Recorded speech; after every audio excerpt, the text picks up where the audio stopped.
Lorenzo, we got you in the studio. Welcome, brother. I have known you for a long time and very excited to have you inside Music Valley. Let's start by going back to the early days. Okay. Right? Why don't we share a little bit about how we met back at the conservatorium? I'm curious to know from your point of view, like what you saw coming in, and then how we can talk about how we sort of developed a relationship from there and what happened afterwards. Let's go back to the Melba days. That was a long time ago. Yeah, man. Yeah, a very long time ago. So you were studying, or you're finishing a degree, or you'd finished your degree, I think, after I'd come through. Yeah. And you were doing a master's, I think. I think I was at Latrobe Uni at the time. Yep. Yeah, doing an honours year. Honours. Yeah. That's right. Yeah. Coming to the end of my honours year there. Yep. Yeah. And so from there, what happened for you? Did you take a gap year? Did you go straight into teaching? You know, I never took a gap year. I kept studying a lot in the music. So what did you study afterwards? I think at the time I was doing that. Then I started my my masters. Yeah. And while I was doing that, I was doing the lecturing teaching at Box Hill, Vic Uni, and at the Melbourne Con as well. That's right. Yeah. And what were you teaching? What subjects? All from oral to theory to history, group keyboard skills for non-keyboard majors. Yep. Yeah, just quite a selective. Whatever all the other lecturers didn't want to do, I think I was the young gun. Yeah. So I got given everything no one else wanted to do. How old were you? I just took it. I just took it on, yeah. Yeah. 20, 21? I would have been, mid-20s. Yep. Yeah. Yep. And so one thing led to another, and I think eventually you decided to work for yourself and launch a music academy. Yeah. So how long was it after that? Like at what age? I completed my my masters in music education 2006. Right. And then 2007 I started the music school. Yeah, so literally within a year. Was that always your plan? I think so, yeah, it was. Yeah, right. Yeah. Yeah, okay, interesting. So you knew going full well in studying that you wanted to be, I guess, a master in your craft. Once I started at the Melbourne Conservatorium doing that first year, I always knew I was going to do my own teaching practice. Didn't know in what capacity, but I would be, giving that gift back to the community. Yeah. Yeah. Yeah, I really want to talk about that as well in the early days. Let's go through those early days and talk about the first couple of years, because, it's one thing to teach music, it's another thing to run a business operation. So we kind of, let's kind of separate those for now. But what were the early days like for you when you, had to learn to, obviously, I'm assuming you started off by just teaching students directly, which you're already doing, and then hiring staff, and then, having a location, fitting out studios, running the finances, the legals, and then hiring a team and building from there. So what were those early days like for you? Look, I didn't know what I was getting into. Right. Yeah, it was just a bit naive, and I was just doing and doing and doing, and just, I guess, by chance, things, just through effort and chance, right, the opportunities came, and I think, not that I was always doing things the right way, but things just eventually evolved. Right. I think it comes back to my very, very first meeting at the conservatorium with the professor, Lynette Casey, where I was looked at kind of an underdog. Yep. I came from the country, from Gippsland. Yep. Never really had formal music training. Right. But I knew that's what I wanted to do. And going into that interview to being accepted into the course, I was given an ultimatum that if I didn't pass in my first year, certain units, that I wouldn't be allowed to continue into second year. Right. So given, and my father was sitting right next to me. Sorry, from from the con. Yeah, from the con. Yeah, Yeah. my father was sitting right next to me Right. at that interview. Yeah, yeah. And I think from that seed being planted, it just kept making me work really, really hard and diligent in order to keep being successful. And I think from that seed at the age of 18, that's Right. just kept knowing that there was no turning back. Right. That was the only that You burned the bridges. You There's know, no option. and I think I applied that mindset into every course that I did, every unit that I did, and Interesting. anything that I set my mind to do. I sort of had this subconscious thing where there was, well, if I don't make this work, there's no turning back. Yeah, there's no second chance. Yeah, I didn't know about that. And I think Yeah. that's how I went about starting the school as well. Right. Yeah.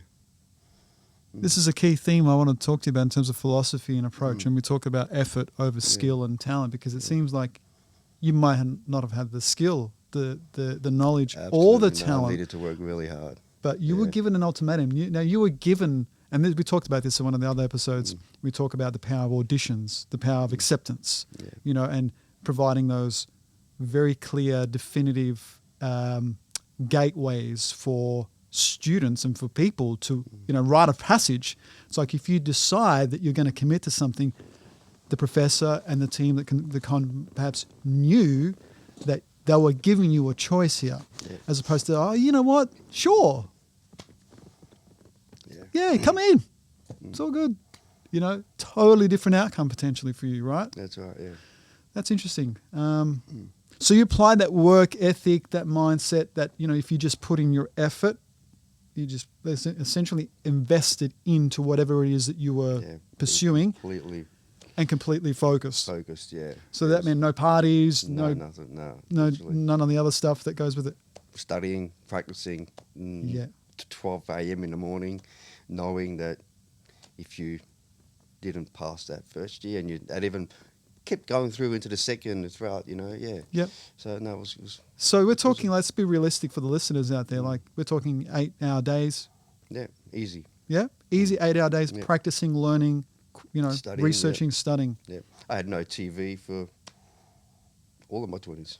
No TV No for. TV. I'm just going to say that again. No TV for all of your 20s. Pretty much, yeah. Didn't own one. I lived in a shoebox, so there was nothing else to do but study, read, or stay back, and not even a piano. I didn't even have an instrument to practice on. I had to stay at the con in order to practice at night. Right. Wait till everyone left and stay there and practice. Yeah. Wow. So but it was great. Yeah, I didn't want to do anything else. When you know what you want to do, it's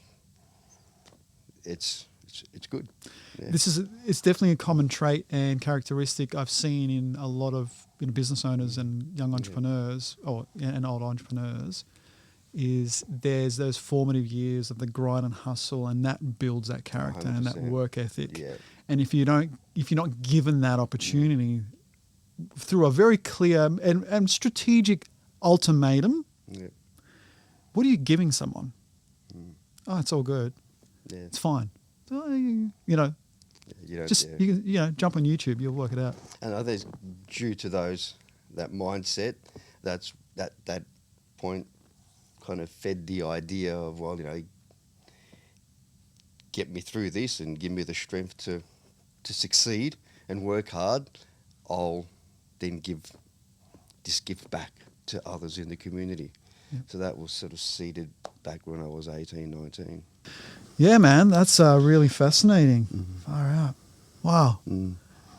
But it took another turn. Yep. When I was undergoing my honours at La Trobe in composition. Yep. I enjoyed that stream as well. It was a great course at the time.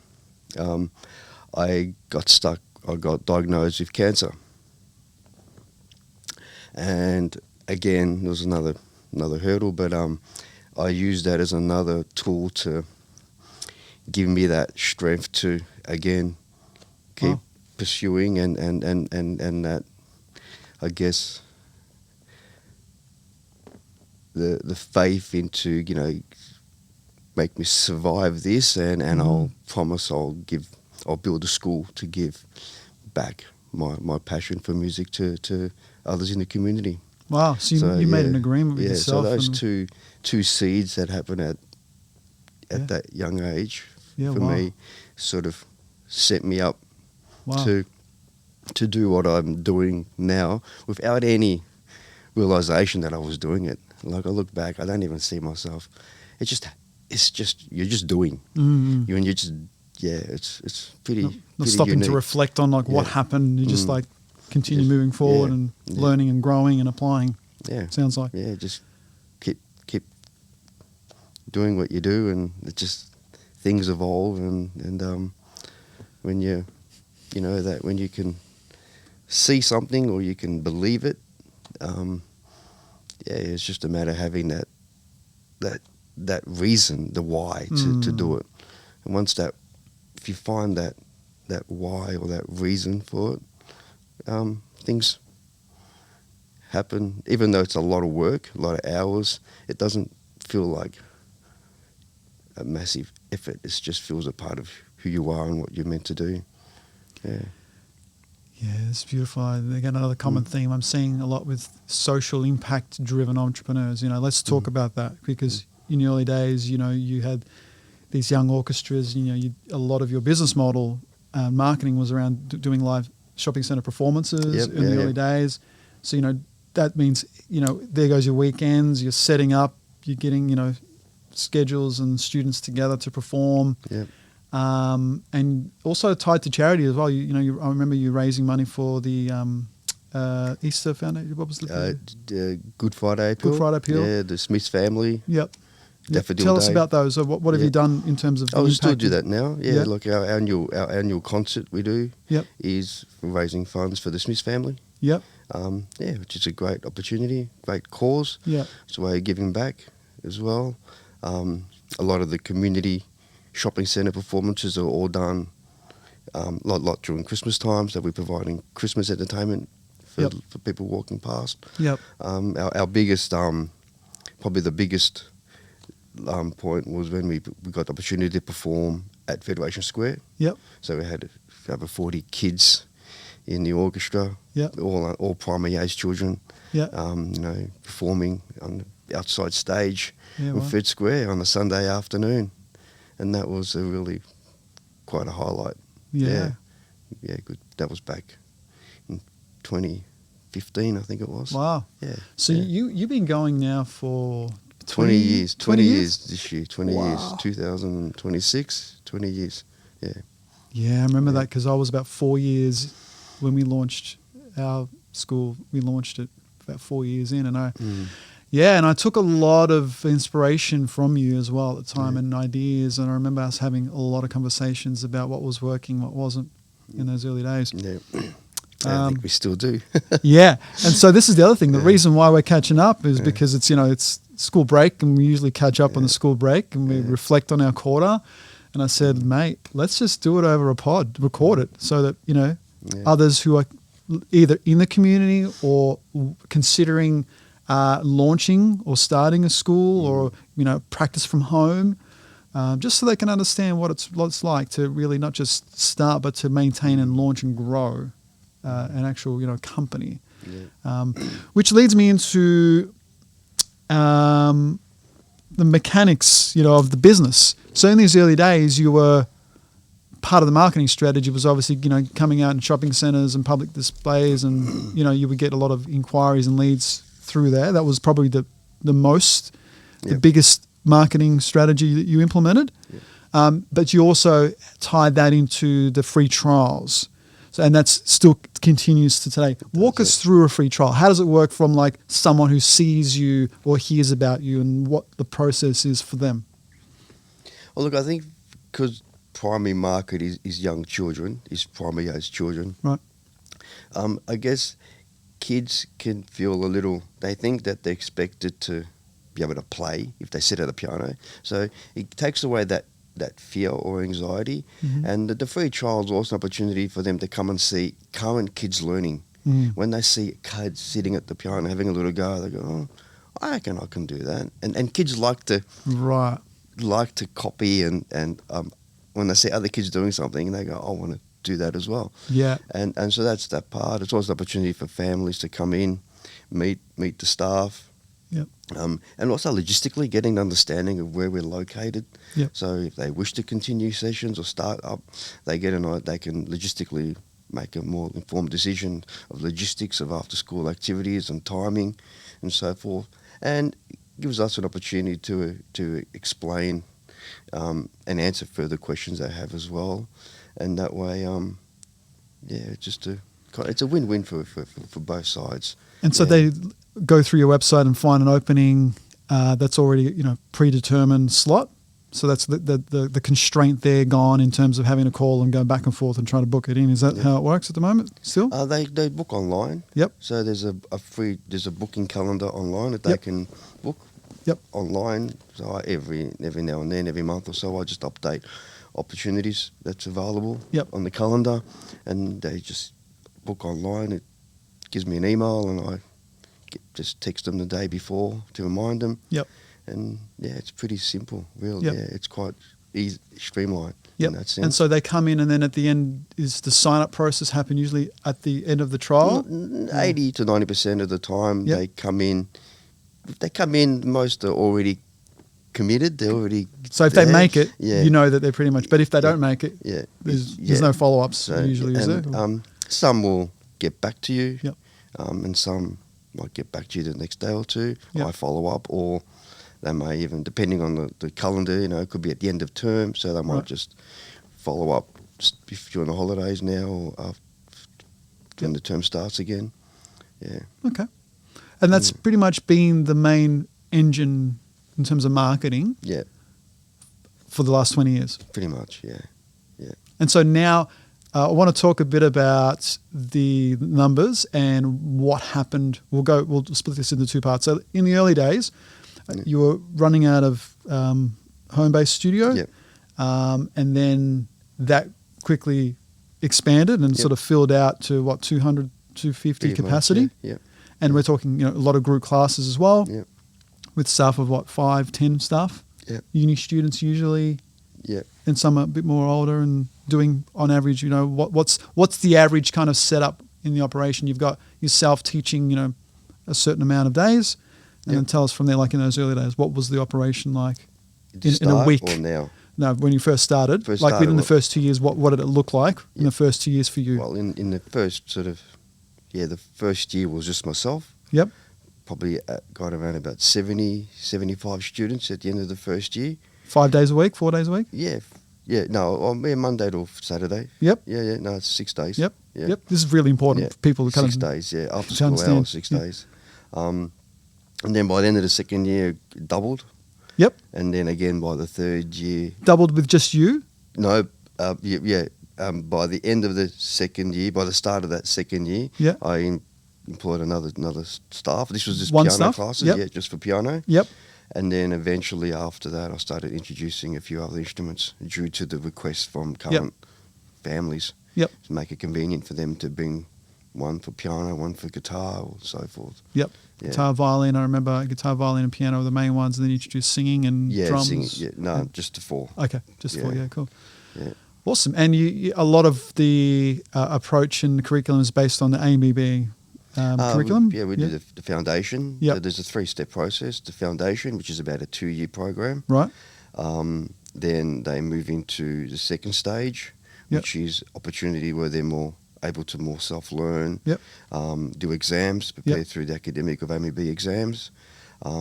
And then the third stage is where by then students are doing the higher grade AMB exams from 7 to 8. And those students are at the age group also to then start being mentored, become teachers as well. Yeah, that's interesting. So we'll talk a bit about that. Pretty exciting. What's the kind of conversion rate of someone who sticks it out to say 7th, 8th grade and then comes on board as an assistant teacher? Like, is it 100%? Is it 50% of them? Like, on average, what would you say is that statistic? Pretty much now, after 20 years, all students that are going through the high grade exams and are getting into that age of employment, or are given the opportunity to give back within the school. And is there age range like 16 to 18? 16 to 18. Yep. Yeah. Once they finish their year 12, some will continue teaching Yep. with us while they're doing their uni course. Mm. Some may be doing music, which Yep. some are. Some may be doing other areas of study for education or medical, and they come on days that they don't have their days off Yep. or nights off from classes. They'll come and do a couple of nights teaching. Yeah. Yeah, it's great for them, and it's great for the school as well. Yeah. It's one of the most challenging parts of running a music school is due to the logistics or the hours, which is primarily sort of 3, 4 till 8, 9 in the evening, is finding staff. Yep. Yeah, is finding staff. Yeah, let's talk about that. So the realities of managing timetables and staff, and how many hours would you say, well, now, let's say after 20 years, would you spend having to sort of manage that? Or, give us a breakdown of like, the last time you had to find, replace staff and sort of the amount of time and effort it took to have to fill those spots.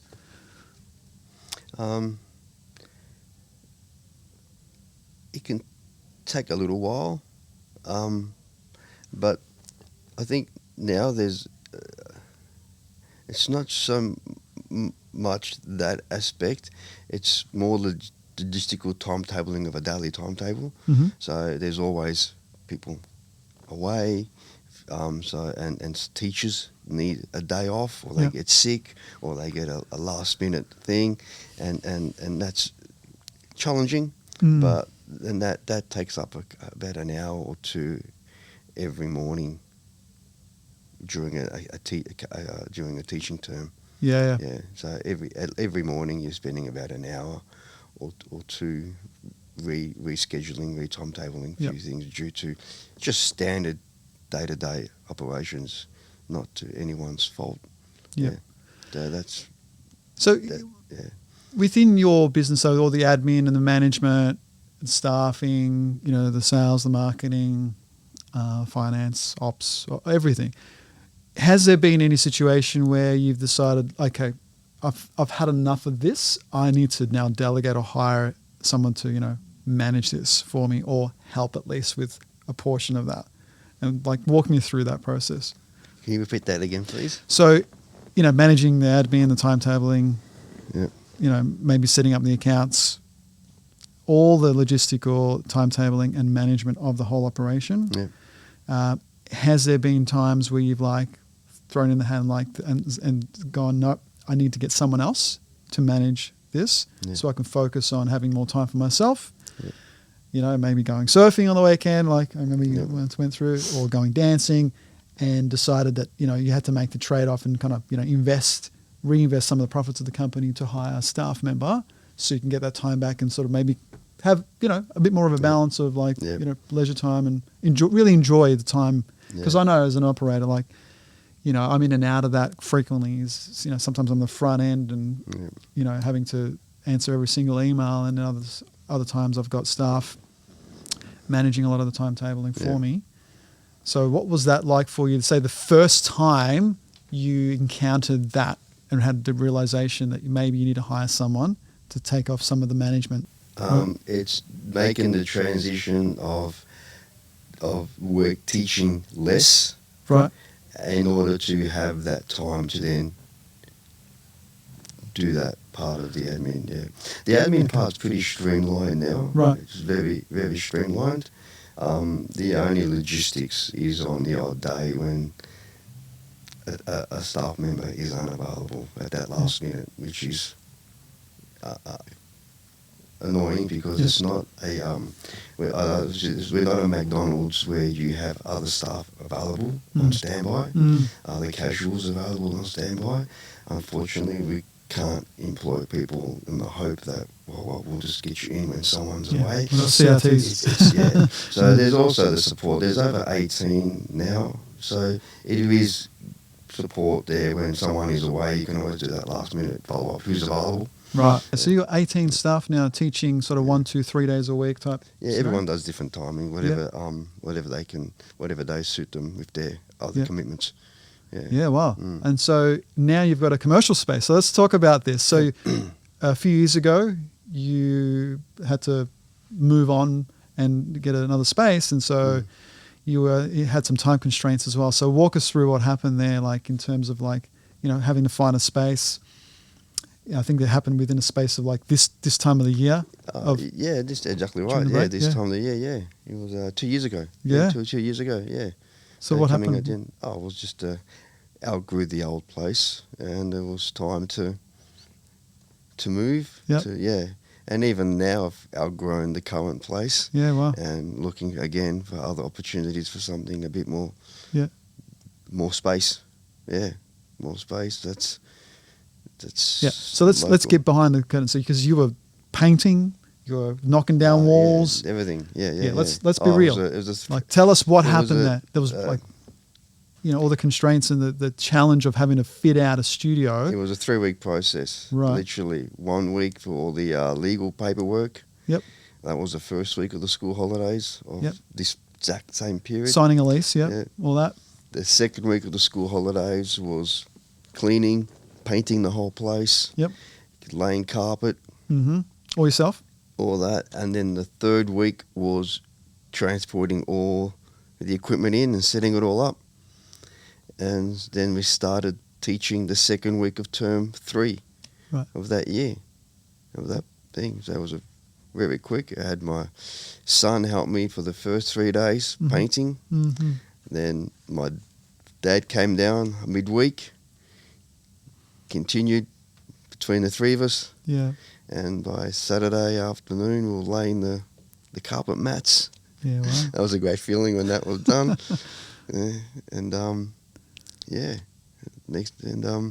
So has it turned out to be a really, beneficial and financially, sound decision having to now rent a space The out? universe forces you to make these changes. Yeah, and now looking back is the best thing that happened. Yeah. Yeah, like everything, it always, it's not got more easy at the time. Yeah. Yeah, and now the next stage to move on again, it's hard work, you're looking at properties and then you're trying to put the numbers together and then you get that, well, if I get this place, there's 18 rooms, am I going to need more teachers? How am I going to do that? Is it's already hard enough now? But it was hard enough then. It's just a matter of just being a bit patient as well. Actually, being patient is a good one, yeah. We want How everything. so? We want everything today.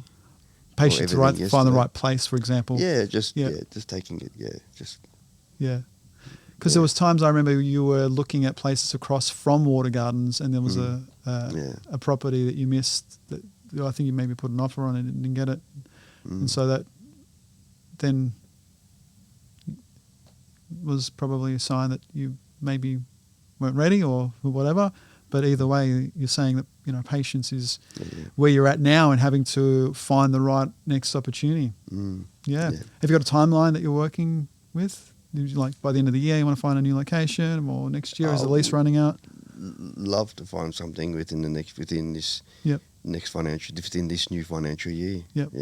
Let's talk a bit. I want to talk more about this philosophy of we have here at Music Valley. We really have landed on the philosophy and the conclusion that regardless of how talented and skillful you are, if you're not demonstrating, key characteristics and values in demonstrating effort and, willingness to learn, and also willingness to give and receive feedback within a team environment, you're probably not going to last here.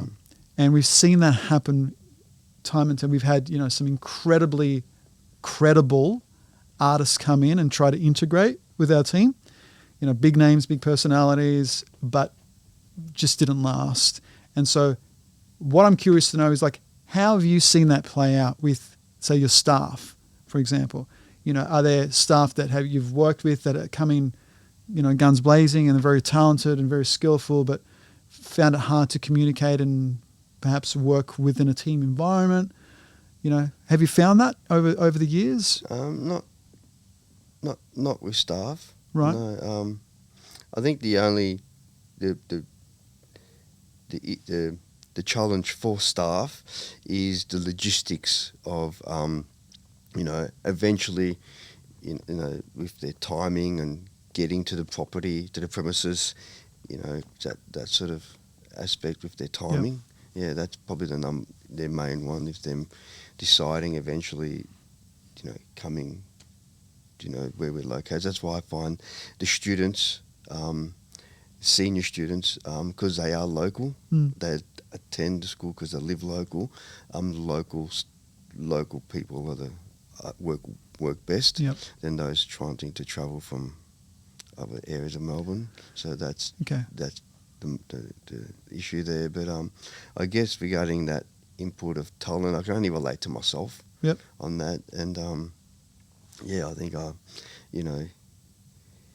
So someone coming in, for example, has anyone ever came in and sort of perhaps thought that they could do it better and not taken on feedback well and not lasted, is what I'm, I guess, trying to understand? Or has everyone been like, yep, just follow, I'm open to feedback, I'm going to communicate clearly with you and not bury my resentment? Like, surely you've had some stuff, challenges with the different characteristics over time. That's what I'm trying to understand. How have you dealt with those team members? Yeah, that's a tough one. Yeah. Yeah. Yeah, it's tough. I'm not a person to want to take confrontation. Right. So yeah, that's a tough. I don't know. Do you have the answer to that one? No. So what I'm trying to understand is, like, without naming names, like, have you had stuff come in? I think that's those situations. They take their own turn and they end organically, naturally. Right. So they end their. Yeah, you can. Okay. You can fight it, but eventually they do. It doesn't last. Have you ever had to let go of someone because you know that they haven't? I've had to. So you've made the proactive decision. Yep. Cool. Yep. Done that a couple of times. Yeah. Yeah. It's not a nice feeling, but it's the right thing for everyone. Yeah. Well, let's talk about that. Have you had any staff members sort of come in and maybe try to convince other staff about certain approaches and things that kind of, I guess, sway their opinion on certain matters that you found maybe acts as a bit of a deterrent and like it ruins the culture to some degree when you realize you've sort of flagged that stuff and that conversation early, or maybe it's maybe you haven't identified with that conversation and realized, I've realized that it's been a bit late now and that staff are now having a different opinion on something that I had no idea about. Has that ever happened? No, not can I recall. Interesting. No. Yeah. And a lot of the way that your model is, like, the classes are set up, is there much collaboration needed for their role, or do they just come in and just, follow the syllabus, and then I guess at team events they just come and help out with the concerts? Like, apart from that, is there any other communication that's required between them to facilitate, songs, groups, performances? Does that happen? Yeah, no, they do. Yeah, there's a set program. They stick to the program, but they also add other elements if they want, other resources and songs that they want to do as well. And so do they do that during class time? Is there facilitated meeting times for them to work out the logistics of the songs and the parts and things like that? Or how does that usually operate? I'm not sure what you so mean. So some of these because you have group performances for a lot of the students, right? Yeah. So you might have sort of some coaches and teachers teaching a handful of students and the other students teaching other students. Are they all in the same class? And no, different. Like, we have siblings. One's doing violin, one's doing piano. So the concert's coming up. We'll say, it'd be lovely for you, piano, to accompany your So who on initiates that conversation and who logistically coordinates that? Both. Sometimes it comes from both, yeah. Right. Yeah. And have you found that process works well, or do you have to kind of sometimes, take over and help coordinate it's things? all good. Yeah. Yeah, okay. All right. Yeah, pretty good, yeah. Okay, good. Yeah. What words of advice would you have for anyone who's looking to launch? Actually, sorry, we didn't finish off with we started the first 2 years of the operation and you grew, and now you've outgrown the current location. Yep. What would you say now to anyone that's considering launching, their practice, growing a team, opening an academy, who's listening to this episode right now? What would you say? There's a few things you could say, but number one, I think, is the ability to connect with people is number one. Mm-hmm. And then obviously the number one is your ability to connect with your number one market is children.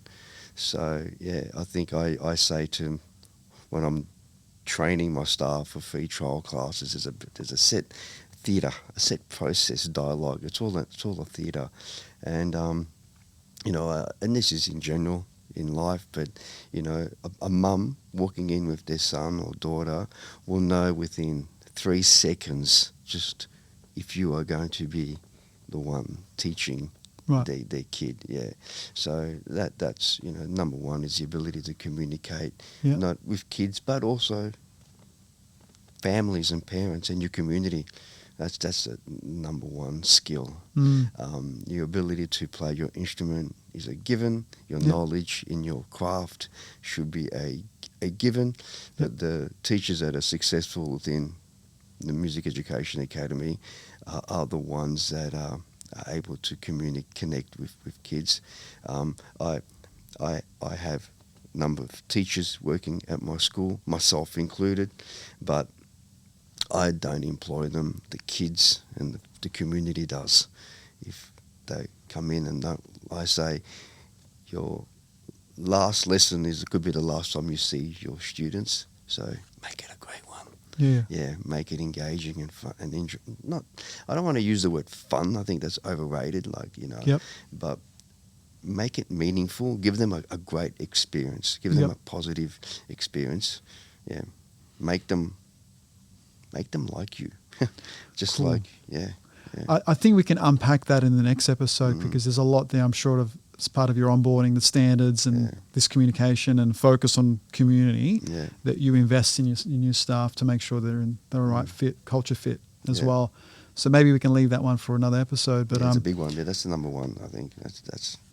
Yeah. I there's a whole lot of criteria of what makes a great music teacher. But I believe the number one is the ability to connect through conversation children, and through kind of just building that relationship with them. Yeah. Which goes beyond the talent and skill as a musician, obviously. I'm keen to know more about that and some of the key criteria that you look for. And how you might onboard someone, and we maybe even go through a bit of a process for those kind of listening in terms of what you walk them through. For anyone who's listening who wants to kind of build those relationships early and start to build that community. Yeah, definitely. Mate, it's been really good. There's been a lot of interesting things I haven't never known about you, and I've known you for 17 years. Maybe even a few more years after that. So I'm keen to explore this conversation further and go deeper next time. Cheers. Yeah, you're welcome. Steve. Thanks for tuning in. If today's conversation sparks something in you, drop a review or send this to a person in the industry who you think needs to hear it. And if you're someone who's done playing small and ready to take your music or career to the next level, we'd love to talk. There's a link in the show notes to book a call with us. Let's explore how we can help you plan your next move and reach your goals faster. But most importantly, if you're listening to this right now, I want you to know I hear you, I see you, I appreciate you, and my team and I believe in you. With the right environment and the right team in your corner, anything is possible. I can't wait to see you again inside the valley.